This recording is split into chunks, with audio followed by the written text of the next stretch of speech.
Hi everybody, welcome to my homestead and welcome to my channel.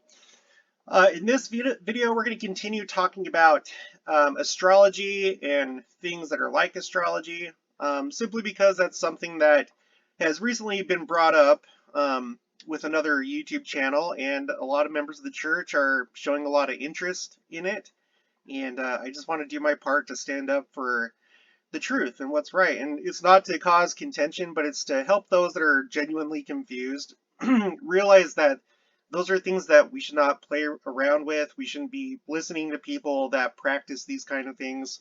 And I hope to demonstrate that with articles just like this one. If you haven't already, please make sure to subscribe, like this video. If you end up liking it, hit the notification bell.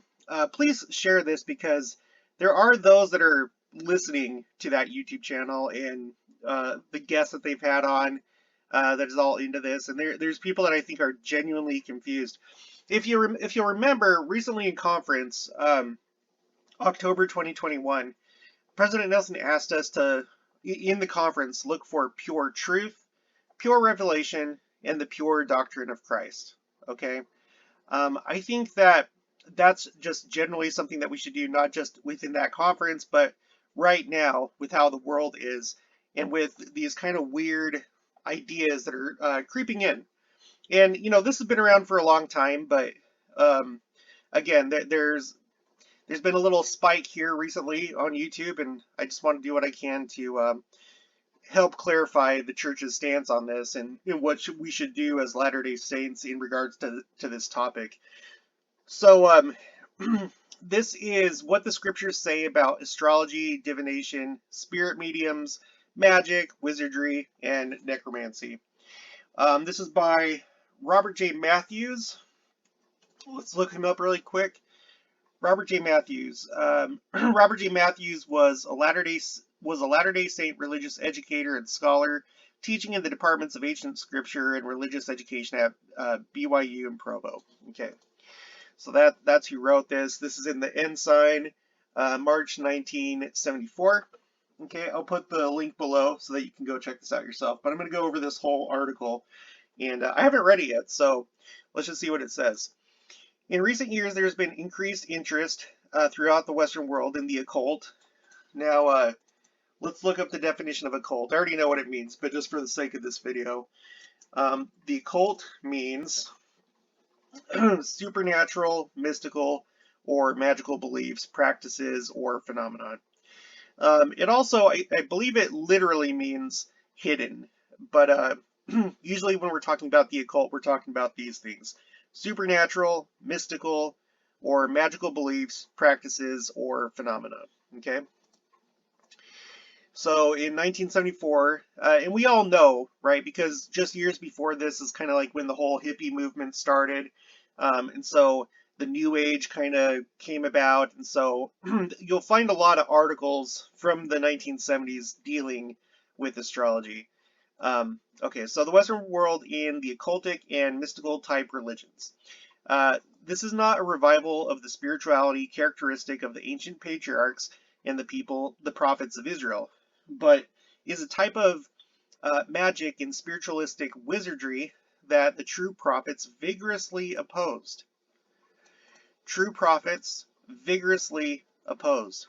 For example, the Lord spake through Moses. Regard not them that have familiar spirits.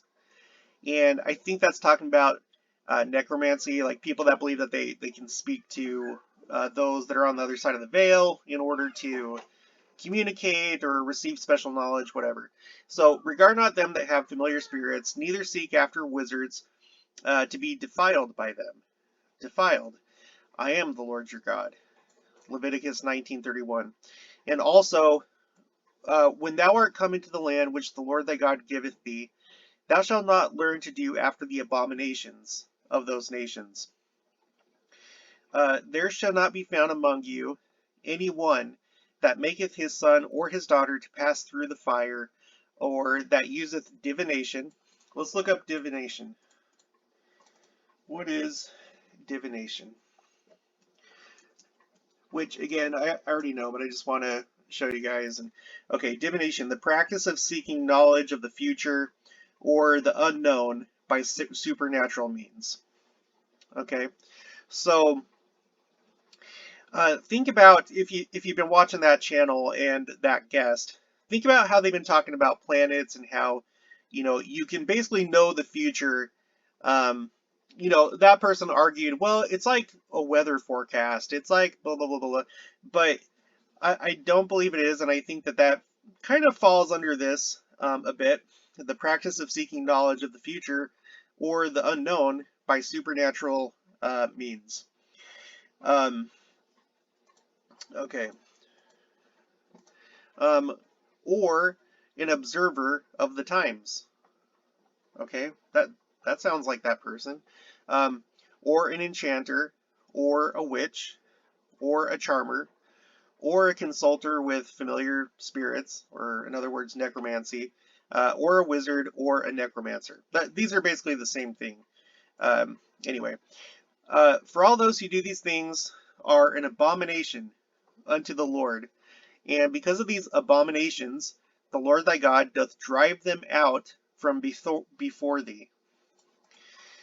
You guys, this is going to sound harsh, but if you're paying attention to that person, whether it's AD or JR or whatever, you need to drive them out of your life. Don't take physical action against them, or don't harass them, but within your own, your spiritual life, drive that stuff out. That's what the Lord did. That's what we should do as well. Thou shalt be perfect with thou shalt be perfect with the Lord thy God. For these nations which thou shalt possess hearkened unto observers of times and unto diviners. But as for thee, the Lord thy God hath not suffered thee to do so. Deuteronomy 18:9-14. It is clearly seen from the foregoing passages that belief in astrology, spiritual mediums, etc. So it's like a whole bunch of different things. But astrology, spirit mediums, etc. did not constitute the true religion taught by the prophets and the patriarchs, but was characteristic of the false religions. Okay, characteristic of the false religions. Do you think that we should be listening to anything that's characteristic of a false religion? Probably not. Practiced by the surrounding nations that had departed from the Lord. However, the full impact of Moses' instruction to Israel can only be appreciated by noting the next verse, which reads, The Lord thy God will raise up unto thee a prophet from the midst of thee, of thy brethren, like unto me, unto him ye shall hearken. Deuteronomy 18:15. And of course, that's talking about Christ, right? The prophet that would be like unto Moses. Thus, the message of the entire passage is that Israel should not look to the fortune teller and the astrologer for spiritual guidance, for the God of heaven will speak to his people through his own appointed servants, the prophets. Moses was one of these prophets. The passage has also a direct allusion to Christ, of whom all the prophets testified, and who is the ultimate example of a true prophet. Because of the reference to Jesus, we frequently quote verse 15 separately from the other verses, but in doing so, we lose the contrast that is made between the false prophets and the true prophets. The pagan superstitions appear to counterfeit the true gifts possessed by the prophets, seers, and revelators, whom God had appointed. Okay, so he's saying that this kind of thing, it's like a counterfeit priesthood, I guess you could say, or counterfeit prophecy. Isaiah also discussed this matter. And when they shall say unto you, Seek unto them that have familiar spirits, and unto wizards that peep, and that mutter, should not a people seek unto their God? That's an interesting concept. Should we be watching planets and what astrologers say that they mean, and who knows what that's based on in the first place? Should we be doing that, or should we just, directly speak with God? For the living to hear from the dead, to the law and to the testimony, if they speak not according to this word, it is because there is no light in them. I'm trying to like highlight these things. I'm not trying to be mean, but look at this really strong wording from the scriptures. There is no light in them. Isaiah 8:19 through 20. Okay. The superiority of the true prophets over the astrologers, the wizards, and the enchanters is illustrated in the experience of Daniel with the Chaldeans. Then the king commanded to call the magicians and the astrologers and the sorcerers and the Chaldeans for to shew the king his dreams. So they came and stood before the king. Now, I feel like just the context of what's going on here. We know that this is Babylon, right? This is during the Babylonian occupation, and when the southern kingdom was carried away into Babylon. So King Nebuchadnezzar's dream is all about like the main power, the main earthly, worldly power on earth, starting with the Babylonian kingdom, and then the dream goes through the different empires all the way until today. So, excuse me. So that highlights, and we know that statue is bad. That the empires are basically wickedness on earth. It's based on wickedness. It's based on the world. And here you have we're at the head of the dream, right? And it's the Babylonian kingdom, and they're all about this type of stuff: magicians, astrologers, sorcerers. So again, just like we were talking about before, should we be listening to things that are rooted or related to these false religions and wickedness? Probably not. No, definitely not. Okay, so, and the king said unto them, I have dreamed a dream, and my spirit was troubled to know the dream. And that's the dream that I was just talking about. But the thing is gone from me. The Chaldeans answered before the king and said, there is not a man upon the earth that can shew the king's matter. Therefore, there is no king, lord, or ruler that asks such things at any magician or astrologer or Chaldean. And it is a rare thing that the king requireth, and there is none other that can shew it before the king except the gods whose dwelling is not with flesh. Then was the secret revealed unto Daniel in a night vision, a prophet, by the way. Then Daniel blessed the God of heaven. Daniel answered and said, blessed be the name of God forever and ever, for wisdom and might are his. I thank thee and praise thee, O God, of my fathers, who has given me wisdom and might, and has made known unto me now what we desired of thee, for thou hast now made known unto us the king's matter. Daniel answered in the presence of the king and said, the secret which the king hath demanded cannot the wise men, the astrologers, the magicians, the soothsayers shew unto the king. But there is a God in heaven that revealeth secrets, and maketh known to the king Nebuchadnezzar what shall be in the latter days. Likewise, Moses and Aaron had greater power than the Egyptian sorcerers. The northern kingdom of Israel did not heed the warnings of the true prophets, and so began to practice the false religions of its neighbors. Now, you might be like, well, no, I'm still going to be a member of the church, but, if you're that, do you also practice Catholicism? Do you also practice Hinduism, Islam? No. Just like Jeffrey R. Holland said in this last conference, we are to be all in with this. If you have been baptized in this church, hopefully this is your one and only religion, right? And you're not practicing other religions as well as this astrology stuff, which is essentially, it's rooted in kind of religious, mystical beliefs. You can't allow that to seep into your life, you guys. Especially as introduced by the wicked queen Jezebel, a Phoenician, who was the wife of the Israelite king Ahab.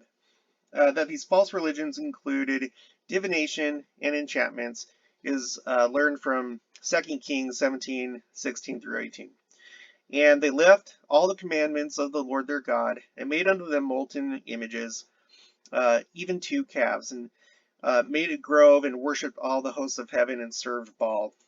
Baal was a false god. Um, and they caused their sons and their daughters to pass through the fire, so basically human sacrifice, and used divination and enchantments and sold themselves to do evil in the sight of the Lord to provoke him to anger. Therefore the Lord was very angry with Israel and removed them out of his sight. There was none left but the tribe of Judah only. 2 Kings 17:16 through 18. You guys, I'm pretty sure that the Lord is angry whenever we, his covenant people, practice these same things. We might not be serving Baal, we may not be doing human sacrifice. I hope no one's doing human sacrifice out there, but we do not want to risk being removed out of his sight for doing stupid stuff like astrology, because I would argue, just based on what we're reading here, that it's sin to do that. It's incorrect. It will lead you astray.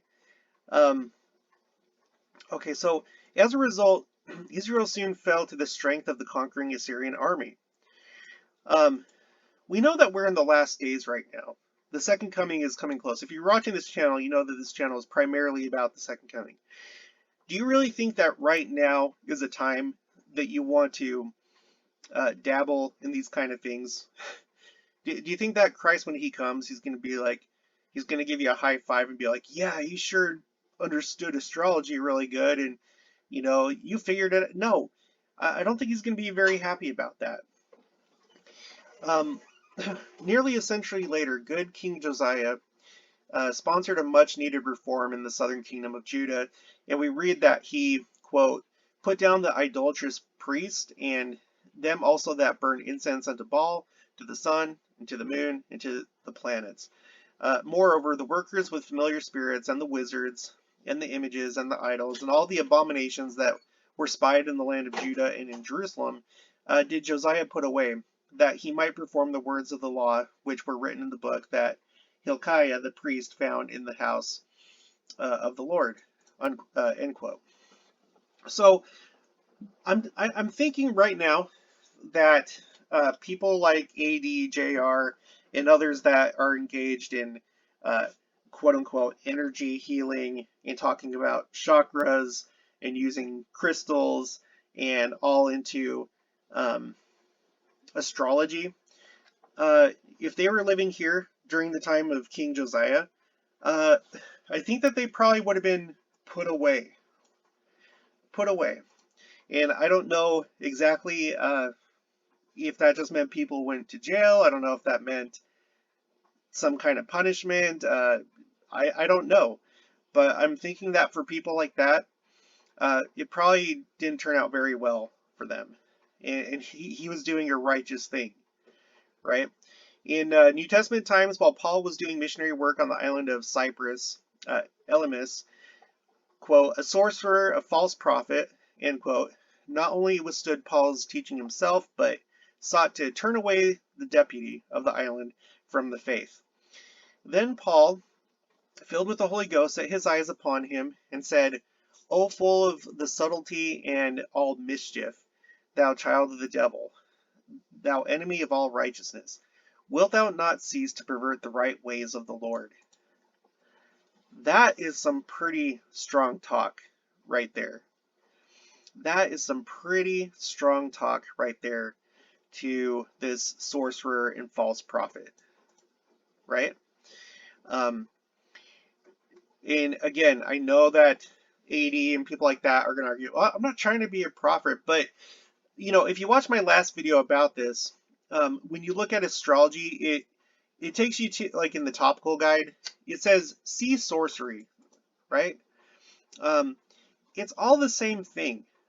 Astrology is basically a type of sorcery. It's a type of magic. There's other articles that I plan to go through, just because I think it's needed right now. I think that people need to hear this. There are definitely more important things to talk about, but I think that this is pretty important to talk about too, especially since there's someone out there right now that is like actively talking to members of our church and getting them involved in this kind of thing.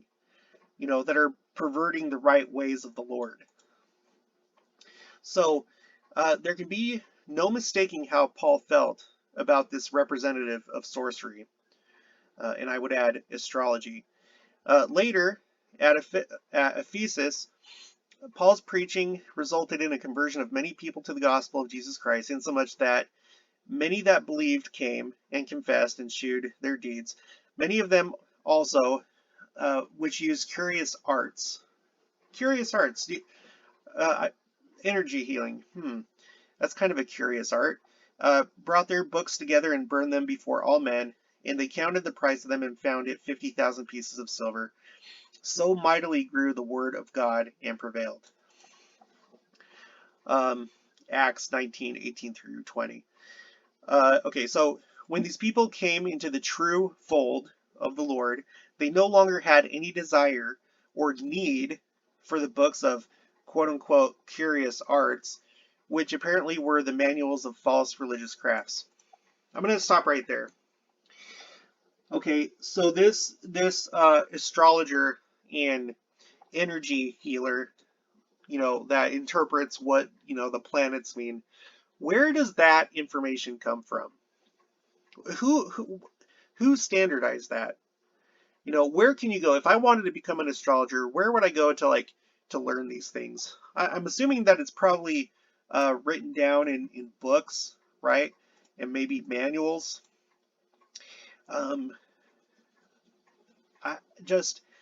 You have to wonder, why would you trust that knowledge?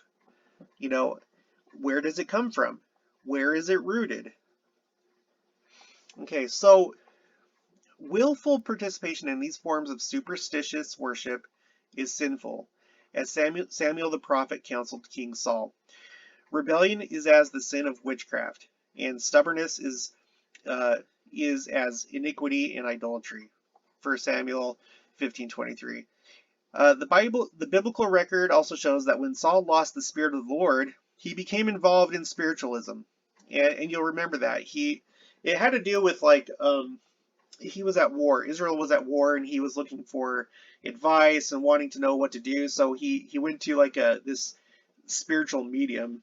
And finally, to the Galatians, Paul wrote that witchcraft is one of the works of the flesh, from which they have the Spirit of the Lord. From which they who have the Spirit of the Lord will turn away. Galatians 5:19 through 21.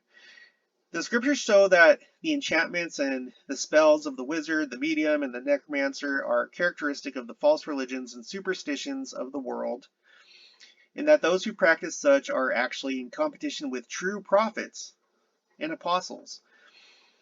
All who are acquainted with the spirit and faith of Jesus Christ will want nothing to do with any form of divination and spiritual wizardry. You guys, please take this in. Please, for the love of all goodness. If you have been watching that other channel, and if you felt moved upon that was correct, please take another look at yourself. Pray about it. Read these articles and think if what that person is engaged in, if it's in harmony with the gospel and what we read here in our church magazines and in the scriptures, specifically the scriptures. But I can understand if you're someone that's new to the church, or even if you're a convert, you're still kind of learning the church and stuff like that. But for someone who has been in the church their whole life, if you're one of these people and you're getting sucked in by this stuff, you should know that this has never been okay. It's never, ever, ever, ever, ever been okay. Even other Christian churches, you don't even have to be a member of our church. They realize that this stuff is bad. It's bad. It's bad. It's not good. I'm gonna leave it there. So if you haven't already, please make sure to subscribe, like this video if you liked it. Please share this video. Share it on Facebook. Share it with your friends. Anyone who's struggling with this, that doesn't understand that this is not okay, share it. Share it. And I will talk to you guys later.